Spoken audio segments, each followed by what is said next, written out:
देवभूमि पाताल भुवनेश्वर की मनोहर गुफा में ब्रह्मा जी के अवतार सत्यनाथ जी समादिष्ट थे। महर्षि याज्ञवल्क्य के शिष्यों से पधारे। सत्यनाथ जी ने समाधि छोड़ दी, बड़ा जलपान कराया, आतिथ्य दिया, बहुत ज्यादा सम्मान सत्कार किया। याज्ञवल्क्य जी ने कहा मैं इस पात्र नहीं हूं, इसके योग्य नहीं हूं। कहा नहीं जी, आए संत पुरोने, अतिथि देवो भव, बैठो। जलपान खाने पीने के बाद ज्ञान चर्चा शुरू हुई। इतनी ज्ञान चर्चा, इतनी ज्ञान चर्चा। जब आप शमशान में जाते हैं वैराग जगता है, जब कर्जा झगड़ा बीमारी आते हैं तो फिर वैराग जगता है, जब अपनों से बिछोड़ा होता है तो वैराग जगता है, संसार से हटोगे आप। लेकिन जब संत बोलते हैं फिर भी वैराग जगता है। हम कौन थे, क्या हो गए और क्या होंगे, अभी जीवन का क्या बना लिया है। याज्ञवल्क्य जी इतने ज्यादा वहां गंभीर हो गए, हाथ जोड़ दिए, प्रभु मेरे को नाथ पंथ में दीक्षा दीजिए। कहा तुम्हें तो बड़ी दीक्षा मिली हुई है। राजा जनक को सपना आया, सपने में अपने आप को उन्होंने देखा मैं भिखारी बन गया। जा करके उन्होंने सबको बुलाया, कहा देखो मैं 1000 गौएं दूंगा, वो भी हट्टी कट्टी, बीमार नहीं, मोरियां वाली नहीं, असली जर्सी नहीं। तो कहा कि सींगों पर सोना, गले में घुंघरू सोने के, और उनकी पाजेब में सोने के दुशाले, ये सब दूंगा। मेरे को बताओ जो देखा था वो सत्य था या जो जी रहा हूँ वो सत्य है। तो तुम वहाँ गए और तुमने जा कर के कह दिया कि पहले ये दो मेरे को दक्षिणा। 1000 गैया लेके कहा ना वो सत्य है ना ये सत्य, दोनों ही झूठे हैं। तो जनक जी ने कहा सत्य क्या है? क्या इसके लिए तुमने शर्त नहीं रखी थी? तुम इतने पैसे लेके तो आगे, ज्ञानी तो तुम बहुत हो, मेरे से क्या सीखना है? कहा अब वैराग जग गया, प्रभु मेरे को सत्य की पहचान करती। सत्यनाथ के सानिध्य में सत्य की खोज पे निकलने लगे। दोनों पत्नियों को कहा आश्रम की सारी संपत्ति आदि आदि बांट रहा हूँ। कात्यायनी घर में ही रह गई, लेकिन मैत्री ने कहा, दूसरी पत्नी ने कहा नाथ जिस दौलत को आप लेने जा रहे हो मैं ये ठीकरियाँ क्या करूँगी? साथी रे तेरे बिना भी क्या जीना, जितने चलेगा चलूंगी नाल तेरे ते टिकटा दो ले ली मैंने, यहाँ नहीं रहा। इसको धर्म पत्नी कहते हैं। मैं मायके चली जाऊंगी, देखते रहिए, ऐसे थोड़ी धमकियां देती। कहा तेरे साथ ही जाऊंगी। महासती सीता, उनको हुक्म नहीं हुआ था वन जाने का, राम से पहले तैयार खड़ी थी। चलो जी नाथ जी आपके साथ ही जाएंगे वन में। सीते वना विच जाके की लेना, सदा स्वामी नाथ जी दे चरणा दे विच रहना। आप क्या सीख के आए हो सत्यनाथ जी से? कहा एक ही, यहाँ वहां के सारे वैभव मिलेंगे, मैंने देख लिया। जब जपेंगे ओम शिव गोरक्ष जय शिव गोरक्ष, ओम शिव गोरक्ष जय शिव गोरक्ष, ओम शिव गोरक्ष जय शिव गोरक्ष, ओम शिव गोरक्ष जय शिव गोरक्ष, ओम शिव गोरक्ष जय शिव गोरक्ष, ओम शिव गोरक्ष जय शिव गोरक्ष, ओम शिव गोरक्ष जय शिव गोरक्ष, ओम शिव गोरक्ष जय शिव गोरक्ष। प्राचीन काल में वेदों के ज्ञाता महातेजस्वी तपोनिष्ठ वेद व्यास जी कैलाश गए। नमः शिवाय मंत्र का जाप करते हुए पार्वती सहित भगवान आशुतोष, भगवान भोलेनाथ को माथा टिका। देवादिदेव मेरे बेटे सुखदेव के वेदाध्ययन का समय शुरू हो गया। यज्ञोपवीत जनेऊ संस्कार कर्म गायत्री मंत्र उपदेश इसका समय आ गया। इसको ओम का मंत्र पढ़ाएं। जब आप जाते हो ना बही खाते लिख दे, कहते पहले कुछ लिख दो जी, इन्हें कल स्कूल जाना है, पेंसिल नाल महाराज जी तुसी जरा लिख दो जी, जिमें कहते गुड़ती दे दो जी। हाँ, तो भगवान शिव ने ओंकार रूपी ब्रह्म परमात्मा का उपदेश दे दिया, सुखदेव को संस्कारित कर दिया। संस्कार में गुड हैबिट। और फिर राजा परीक्षित ने कहा सुखदेव जी आपके विदेही जनक मिथिलेश वो गुरु हुए, भागवत बांचने का सुअवसर आपको मिला, जबकि आपके पिता व्यास जी, उनके पिता पराशर और उनके पिता शक्ति नहीं थे, उनके पिता वशिष्ठ। इतनी पीढ़ियां जिंदा थी, आपने भागवत बांची, आपको ये अवसर मिला। और आपने परीक्षित को कथा कृष्ण लीलाएं सुना करके तक्षक नाग के श्राप से मुक्त किया, सर्वधन से मुक्त किया।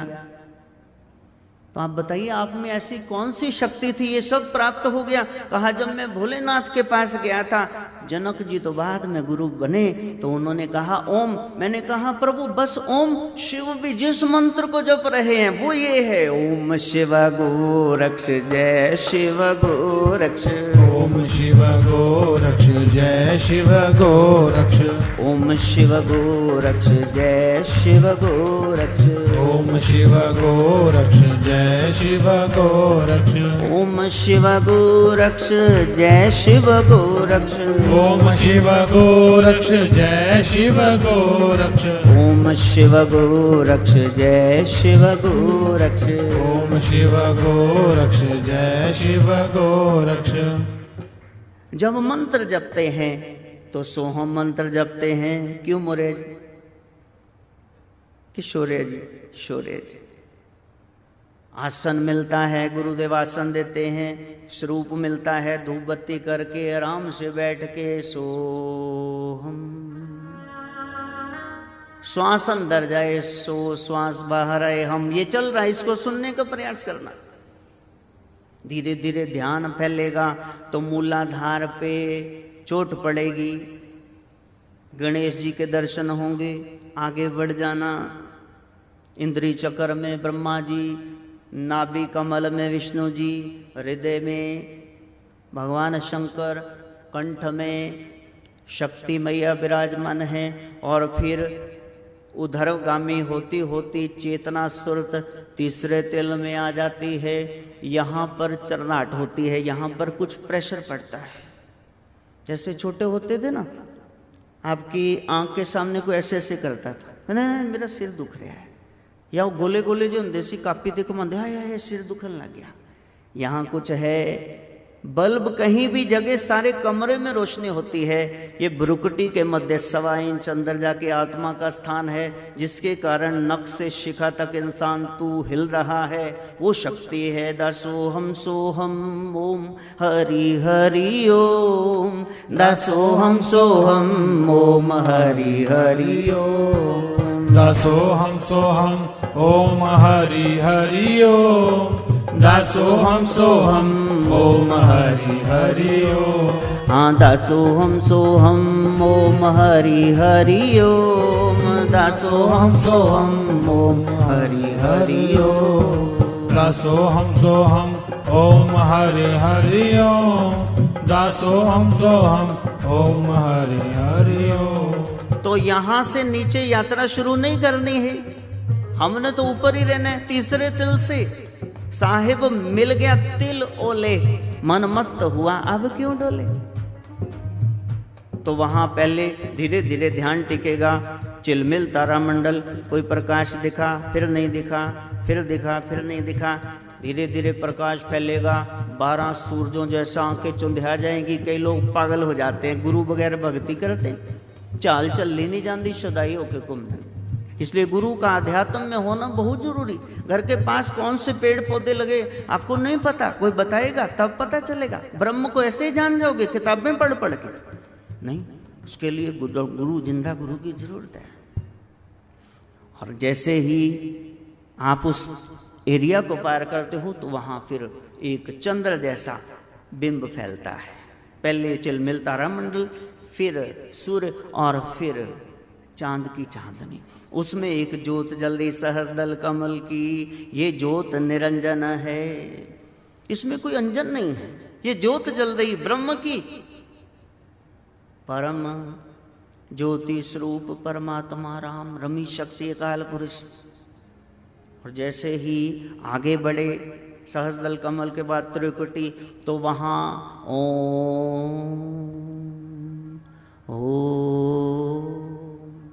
ओंकार की आवाज आ रही है। और उसके बाद जैसे ही शून्य में गए, शून्य में चले गए। ये भीतर की यात्रा है, ये टल्लियां खड़काने से नहीं होगी, वो शुरुआत है। इतने साल से वही कर रहे हो, आगे नहीं जाना क्या? सब कुछ हमारे धर्म में है, दूसरे आके कमाई खा गए। लो वो कहते असी दस्या सी जी, कमाल होगी, पहले ही वेद शास्त्र दस तुझी की दस्या सी। तो वहां एक ज्योत निरंजन, एक ओंकार, उसके बाद महाशून्य में वो क्या है? वहाँ है ररंकार। प्रकाश से नाद है, नाद से प्रकाश है। और ऐसी स्थिति में भंवर गुफा में गए तो फिर वहां एक गूंज रहा है शब्द। वो कौन सा शब्द है? वही है सोहम। सोहम सोहम सोहम सोहम। सोहम। यही सतनाम है। इसके अलावा कोई सतनाम नहीं होता। दासोहम सोहम ओम हरि हरि ओम। दासोहम सोहम ओम हरि हरि ओम। दासोहम सोहम ओम हरि हरि ओम। दासोहम सोहम ओम हरि हरि ओम। हाँ, दासोहम सोहम ओम हरि हरि ओम। दासोहम सोहम ओम हरि हरि ओम। दासोहम सोहम ओम हरि हरि ओम। दासोहम सोहम ओम हरि हरि ओम। इसलिए उस यात्रा को खुद ही करना, दूसरों पर ना छोड़ देना। उन्होंने क्या देखा छोड़ो, तुमने क्या देखा? देखा तीसरा तिल, सहस्दल कमल, त्रिकुटी, सोन, महासोन, भंवर गुफा। अच्छा, वहां 5 स्थान गुप्त हैं और 4 शब्द गुप्त हैं। मैं आपको बता रहा हूं 4 शब्द कौन हैं। ओम शिव गोरख योगी, ओम शिव गोरख योगी, ओम शिव गोरख योगी, ओम शिव गोरख योगी। जो अध्यात्म का मंडल है, भीतर से एक है। कहीं से भी जाओ, सारे धर्म रास्ता है। जब पहुंचोगे गूंज, मैं गारंटी से कह रहा हूं, एक ही है, मैंने सुनी है। क्या?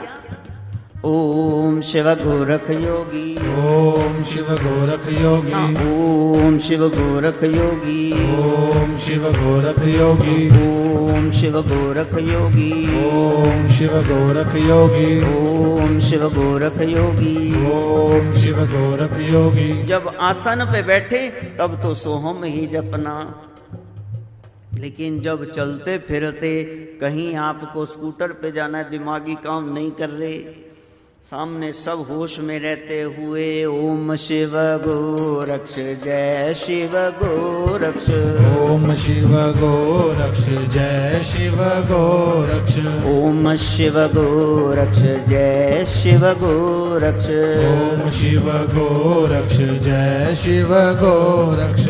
अब पुरानी संगत कहेगी कि लो वो सत्संग की जगह नामदान देने लगे। अरे भैया, वो हमारे ऐश्वर्य जी 2 दिन से धक्के वहां खा रहे हैं, हम उनके लिए बोले तुम कौन से धक्के खा रहे हो? तो खड़े पैर पता नहीं केड़ी शर्म आई, तुझी सत्संग दा टाइम ते सारा स्थान बदल दिता, संगत गिनती बढ़ाती। तो जो इतनी दूर से आए हैं उनके लिए ये राज खोलेंगे प्यारे, जहां भी जाओ यही गाओ ओम शिव गोरक्ष जय शिव गोरक्ष, ओम शिव गोरक्ष जय शिव गोरक्ष, ओम शिव गोरक्ष जय शिव गोरक्ष, ओम शिव गोरक्ष जय शिव गोरक्ष, ओम शिव गोरक्ष जय शिव गोरक्ष, ओम शिव गोरक्ष जय शिव गोरक्ष।